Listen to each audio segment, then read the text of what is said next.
Hello aspirants, looking at current affairs for 15th Feb. The news items picked up from the Hindu newspaper are these 11. We'll look at them in detail. The first one, rupees 11,500 crore fraud rocks state-run PNB. So this is the second largest public sector undertaking, Punjab National Bank, PNB, in which this unauthorized transaction worth rupees 11,500 crore has been unearthed in one of its branches in South Mumbai.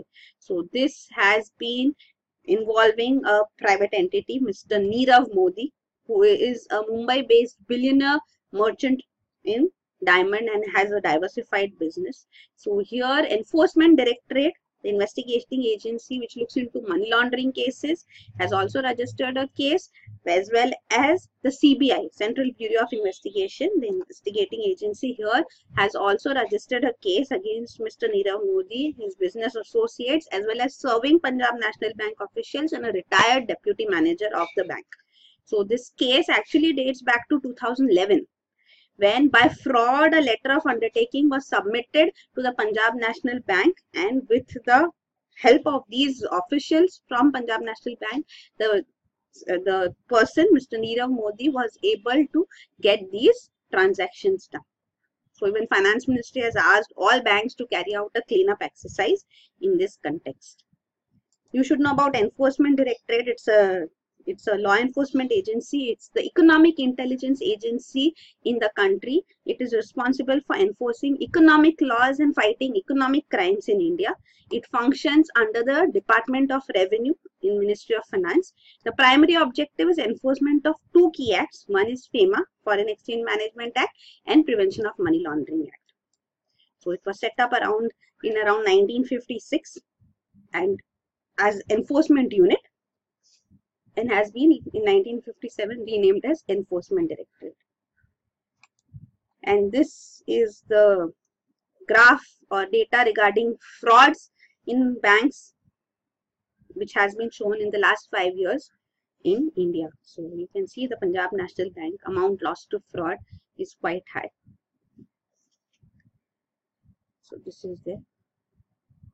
The next is Kerala asks Centre to ban Popular Front of India.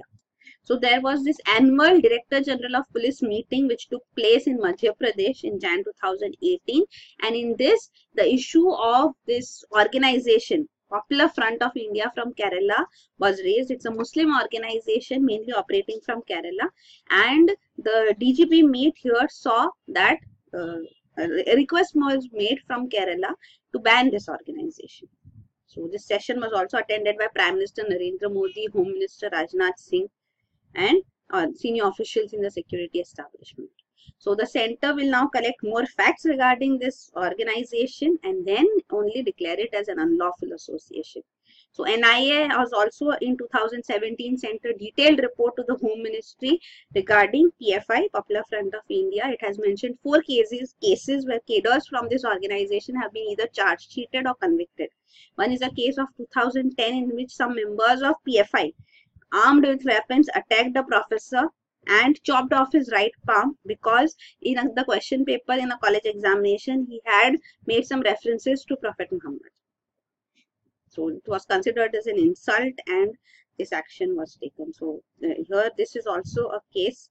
Then in 2015, 13 PFI activists were convicted as such in this case too.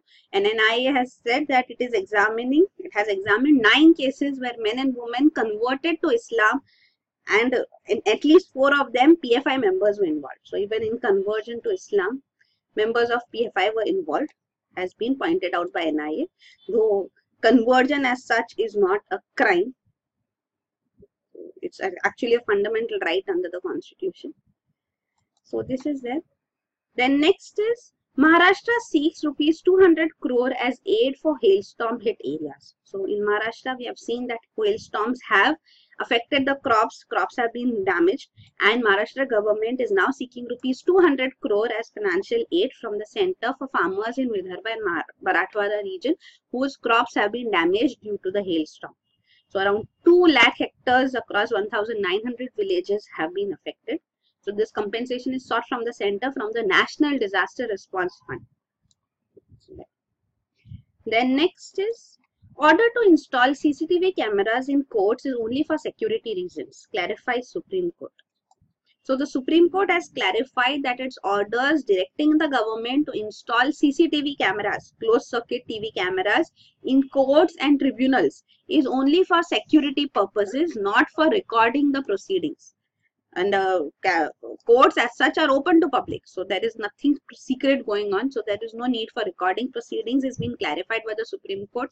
This is also, you should understand in the context that there is a demand that there should be live streaming of Supreme Court's rulings, against which the Supreme Court has not accepted this viewpoint as such. So here the justification is given that for lower courts and tribunals where the Supreme Court has asked for CCTV cameras installed, this is for security purpose. And also this is, you can see, it was the March 2017 Supreme Court order in which it had said that CCTV cameras should be installed in courts and important locations in court complexes in at least 2 districts in every state and union territory. So this was a direction to the central government. The monitor of these cameras, it was said, should be placed in the chamber of the district and session judge concerned. So actually it is being clarified that the footage from the cameras, this was also clarified at that time, that this would not be made available to public under RTI or without the permission of the High Court concerned. So this footage would not be shown to others, and cameras may be installed in subordinate courts also in a phased manner. And Supreme Court has seen that substantial work has been done by the government in this regard. So here there were some concerns also raised with respect to CCTV cameras installed, concerns regarding exposing the identity of the victim in sexual offences cases, protected witnesses as such. So this was also a concern raised, but then this is not to be shown in public or will not be given under RTI, has been already clarified. Then next is Prasad Varkey Centre on Collision Course. So actually the Prasad Varkey, which comprises of 2 main units, it's a public sector, under grouping. So here Prasad Varkey board has it under itself Doordarshan and All India Radio. So here it is having a proposal from the Information and Broadcasting Ministry that an IAS officer should be appointed to the Prasad Varkey board. So it's actually supposed to be an autonomous public sector broadcaster, and Prasad Varkey chairperson has said that appointment in this manner cannot take place. It is against the Prasad Varkey Act, in which it is said that chairman and all members of the board are to be appointed by the President of India on the recommendation of a committee consisting of Vice President, the Chairman of the Press Council of India, and a nominee of the President. So the member personnel should be a whole-time member and should be an employee of the Prasad Varkey Corporation. So that's why here an IAS officer has been appointed, is being red flagged by the Prasad Varkey chairman. So it's seen as breaching on the autonomy of the group also. Then next is Rouhani visit signals balance in ties. So this is Iranian President Hassan Rouhani, who is going to visit India exactly a month after Israeli Prime Minister visited India. So Iran and Israel are big rivals, and we are seeing visits from both leaders from both the countries within a short span of time. So that is why it is said that India is balancing its ties in the neighborhood. So that's what India is trying to do. So with respect to Iran, the issues which will be discussed are on trade, connectivity, banking and energy. So with Iran, we have already seen that we are investing and developing this port, Beheshti port in Chabahar, also known as the Chabahar port as such. So this is a $500 million port project which India is expected to complete in later part of 2018. So this is there. Apart from this, we have already started using the Chabahar port. We are sending wheat consignments to Afghanistan through this facility. So Pakistan does not give us access to Afghanistan. So it is through Iran that we are accessing Afghanistan. So this is there. Second thing is regarding the payment. Because payment has to be done to Iran. We are trading fuel from Iran. So here the rupee real mechanism is being proposed to be established because US has put sanctions and European banks are also refusing to support trade between India and Iran, the payment transaction. So that is why the possibility of a rupee real mechanism, means Indian rupee and Iranian real, through which payment can be done. rather than international payment through dollars. So that is also being looked into. So there is currently a channel, the UCO Bank is making arrangement for rupee payments to Iran. So this is there. So there is uncertainty here. There may be fresh sanctions from US coming. That's why the banks, international banks, are apprehensive. Then the third issue is regarding Prasad B gas and oil field in Iran, which India is interested in. So negotiations are still pending. So this is a third issue which may be discussed. So actually with Prasad B gas and oil fields, there have been negotiations protracted because of the payments expected by Iran, and also it has started negotiation with Russia's Gazprom on the same Prasad B gas field. So there have been these concerns. Also, Iran is likely to seek India's support at UN's Financial Action Task Force plenary session, which is going to take place, where Iran is hoping that it can exit the blacklist on money laundering and terror financing, which it has been put into. And Pakistan, also India hopes that gets into the grey list at this meeting. And this is the Chabahar port you can see here. So this is Iran adjoining Afghanistan. Pakistan Gwadar port, which is being developed by China. So the Chabahar port is very close to this. Here is Gulf of Oman. So from Kandla port in Gujarat, the Chabahar port can be accessed, and further to even the Zaranj-Delaram road, which India has built in Afghanistan, we can access Afghanistan. And this is regarding the Prasad B gas field too. So the gas reserves here is shown how much is recoverable. 60% is recoverable. Indian firms have already made an investment as a consortium partner of OVL, Indian Oil and Oil India, which has been formed. And we import crude oil from Iran. So that is also being shown here.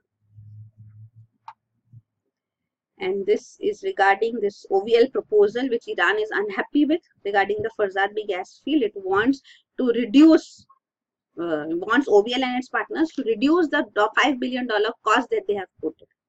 It has given OVL time to make a fresh offer, but it has said that we'll call for global bids also if no new plan fails to satisfy. So there are these protracted negotiations taking place on Prasad B gas field with Iran. The next is India offers support for reconstruction of Iraq. So there is this international conference for reconstruction of Iraq, which will take place in Kuwait, the neighbor of Iraq, where major world powers are meeting to finalize a plan for recovery of Iraq. So India is also going to be present here. Indian delegation will be led by Union Minister of State for External Affairs M.J. Akbar, and he has made a statement that we support the important role assigned to private sector investors in rebuilding the terrorist affected areas in Iraq. So India is also willing to play a substantive role in major projects here in petrochemical, health, education, infrastructure and other sectors. So this has been clarified. The country has witnessed war since 1980s. So the conference is presently being held in Iraq's neighbor Kuwait, and various promises of billions of dollars of investments and line of credit has been coming forth from the international community and private investors as well. So this is there. Also, there is this International Reconstruction Fund facility for Iraq. So India has also provided, funding here. So this is for investment, reconstruction, and development of Iraq. So the war which broke out in 2003 in Iraq, and the rehabilitation still continues. So this is what has been seen. Then next is Special Promotion Board for Navy Officer. So this is regarding the Navy officer, Commander S.S. Luthra. So he had approached the Supreme Court actually. He is a nuclear submarine engineer, and he had approached the Supreme Court alleging that nepotism had scuttled his career in the Navy. So there was a tribunal order too. And the tribunal has also presently ordered that, the Armed Forces Tribunal, that the Navy should constitute a special promotion board for looking into his case. So the allegation which was made, he was one of the 11 nuclear submarine engineers of the Navy who were trained in Russia to operate and maintain nuclear reactors. We have two nuclear submarines presently, and we have seen they both have faced accidents. INS Chakra, which we have leased from Russia for 10 years, and INS Arihant, which is an indigenously built nuclear submarine in the country. But then for operating these nuclear submarines, when the post was being, to be filled, the person involved here, he was Vice Admiral Chatterjee, PK Chatterjee. He is retired now. So Vice Admiral Chatterjee selected his son-in-law, Captain Agassi, who was not even trained nuclear submarine engineer in Russia. He was selected and others were denied promotion. So this was the case which went before the Supreme Court, and Supreme Court upheld the allegation made by SS Luthra of nepotism, and now the tribunal wants his case to be looked into. Then next is Trump mulls China sanctions, scrapping South Korea trade deal. So US President Donald Trump has threatened that retaliatory action will be taken against two major Asian trading partners of US, that is China and South Korea. So even if FTA with South Korea is being threatened to be revised or scrapped. So this is what the allegation has been made. You can see here, there's allegation that Chinese subsidies for steel and aluminium export materials is affecting the steel and aluminium industry in USA. But then there are statements coming forth that if Chinese material is not made available, then the country would also suffer, because the domestic industry is not sufficient to meet the requirements of USA. So that aspect is also there. So, and also another threat is that if US initiates actions against China, then China will also respond with sanctions of its own. So this is there. Also, there are warnings that action against China could drive up prices and hurt US manufacturing outside the steel and aluminium sector as well. So China produces about half of the world's steel and is accused of flooding the market in order to keep the economic wheels running at home. So this is there.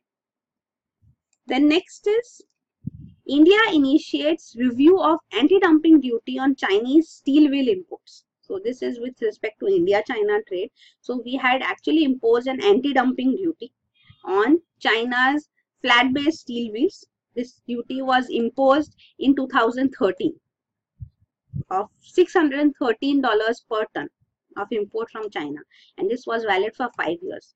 So now we are doing a review whether this anti-dumping duty should be continued or not.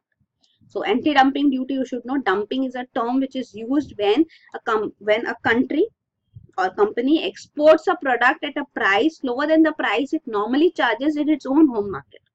So say in China, the commodity is sold at a particular price, say $1,000, and in India, the same commodity is sold at a lower price, say $800. So $200 is provided as subsidy, or provision is made by the government. So that is called dumping. If you're selling at a price lower than the price normally charged. So when dumping is taking place, then the countries, respective countries, even under WTO rules, has this right to impose anti-dumping duty. So it allows, the WTO agreement allows governments to act against dumping where there is genuine material injury to the competing domestic industry, because this will affect the domestic industry. If China is exporting to us, we are importing from China, and the price is very low, then domestic industry would be affected. So it's a way which is used to erase competition. So that is why domestic industries would suffer. So this anti-dumping duty is allowed. So anti-dumping duty now will be reviewed.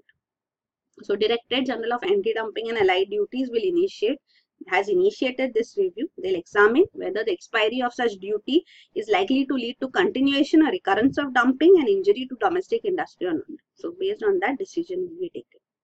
India, you should know, has a huge trade deficit with China of $51.1 billion in financial year 2017.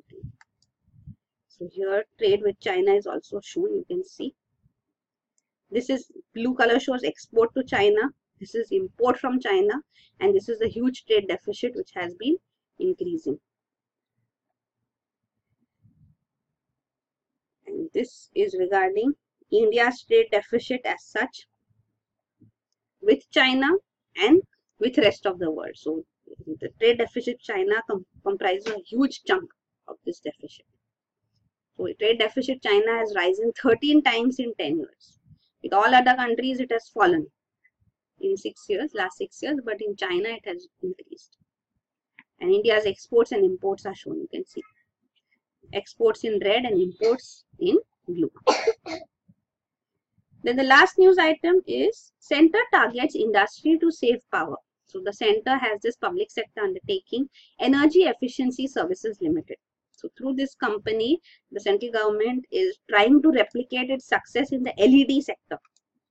So in LED sector, it has been successful. So it wants the same success in low-cost energy efficient motors also being sold by EESL. So EESL motors are IE3 level, International Efficiency 3 level, compared to the current industry standards of IE2. So this is regarding the LED program of the government too, that is efficient lighting program, domestic efficient lighting program, which has been launched by the government to push for LEDs. LEDs are much more efficient. So EESL is the PSU under the Power Ministry, which is driving this LED distribution initiative of the government too. So it saves, it has been estimated that 68 lakh kilowatt of energy can be saved every day. So this is their carbon emissions can be reduced, domestic savings, and even cut in power during peak hours can be reduced. So this is there. And this is regarding the energy efficiency, international energy efficiency levels. So you can see here the new standards presently. IE1 is standard efficiency, IE2 is high efficiency, and IE3 is premium efficiency. So the motors which EESL makes, EESL motors are said to be of IE3 level, means premium efficiency. So they are being promoted. So these are the news items. Thank you.